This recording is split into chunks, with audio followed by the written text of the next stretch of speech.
Yes sir. Watchman Govindasamy கொடுத்த statement வச்சிருந்தேனே, எங்க அது? நான் பாக்கலீங்க. உண்மையை சொல்லு.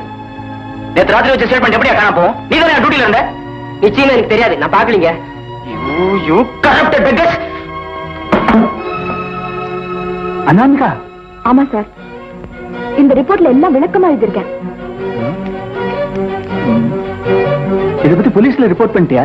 எஸ், அந்த வட்டார இன்ஸ்பெக்டர் முத்துவேல் கிட்ட ரிப்போர்ட் பண்ணிருக்கோம். ஆனா கடமை உணர்ச்சி உள்ள அதிகாரிகளை கடமையை செய்ய விடாம அரசியல் நிர்பந்தம் ஏற்படுமே. இந்த நியூஸ ஜனங்களுக்கு தெரியப்படுத்தணுமா வேண்டாமா?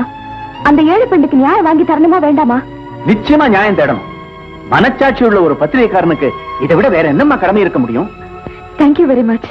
இந்த விஷயத்தை நான் இப்பவே பத்திரிகையில வெளியிடுறேன். டேய், ஊரே கலைக்கப்படுறேன்டா. அவதான் ஏதோ சொல்றான்னா நீயும் உலகம் புரியாம பேசிக்கிட்டு இருக்கியே. உண்மையை எழுதுற பத்திரிகைக்காரனுக்கு என்ன கதி ஏற்படும் தெரியுமில்ல? அட போடா, எதையும் தாங்கி வேண்டானா. ஒண்ணு அந்த அயோக்கியன் தனபால் ஜெயிலுக்கு போனோம், இல்ல நான் போனோம். நீ தான் உள்ள போவ.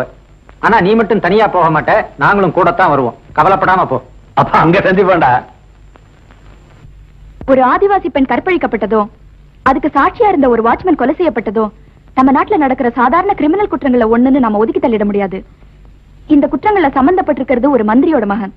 அதனால அவனை காப்பாத்த அரசியல் செல்வாக்கு உபயோகிக்கப்படலாம், அதிகாரம் துஷ்பிரயோகம் செய்யப்படலாம்.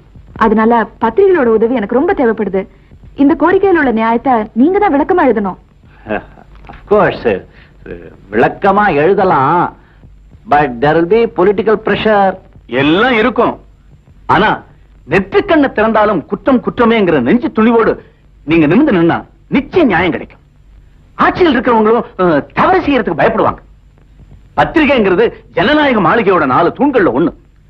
இந்த அடிப்படையான தத்துவத்தை மனசுல வச்சுக்கிட்டு நீங்க துணிச்சலோடு செயல்படணும்னு நானும் ஒரு பத்திரிகையாளங்கிற முறையில உங்களை கேட்டுக்கிறேன். நானும் ஒரு மாஜி பத்திரிகையாளர்ங்கிற முறையில உங்களுக்கெல்லாம் ஒண்ணு சொல்ல ஆசைப்படுறேன். அந்த காலத்துல பத்திரிகைகள் எழுத நாங்கெல்லாம் இப்படி பயப்பட்டது கிடையாது. இன்ஃபேக்ட் துப்பாக்கி வச்சிருந்த வெள்ளக்காரணியே பத்திரிகையில எழுதி ஓட ஓட விரட்டணும். அதனால இந்த உண்மைகளை பத்திரிகைகள்ல எழுத நீங்க பயப்பட வேண்டிய அவசியம் இல்லை. மக்களுக்கு இன்னைக்குள்ள கதிமோட்சம் பத்திரிகைகள் தான். அந்த பொறுப்பை உணர்ந்து நீங்கெல்லாம் தைரியமா செயல்படணும்னு உங்களை நான் கேட்டுக்கிறேன். ஆஃப்கோர்ஸ் பத்திரிகைகள் கண்டிப்பா எழுதுறோம். ஒரு பெரிய போராட்டத்தையே நடத்திடுறோம். நீங்க எல்லாம் தைரியமா எழுதுனா ஒரு ஏழை பெண்ணுக்கு நியாயம் கிடைக்கிறது மட்டும் இல்ல, ஒடுக்கப்பட்ட ஒரு கூட்டத்துக்கே விடுதலை கிடைக்கும்.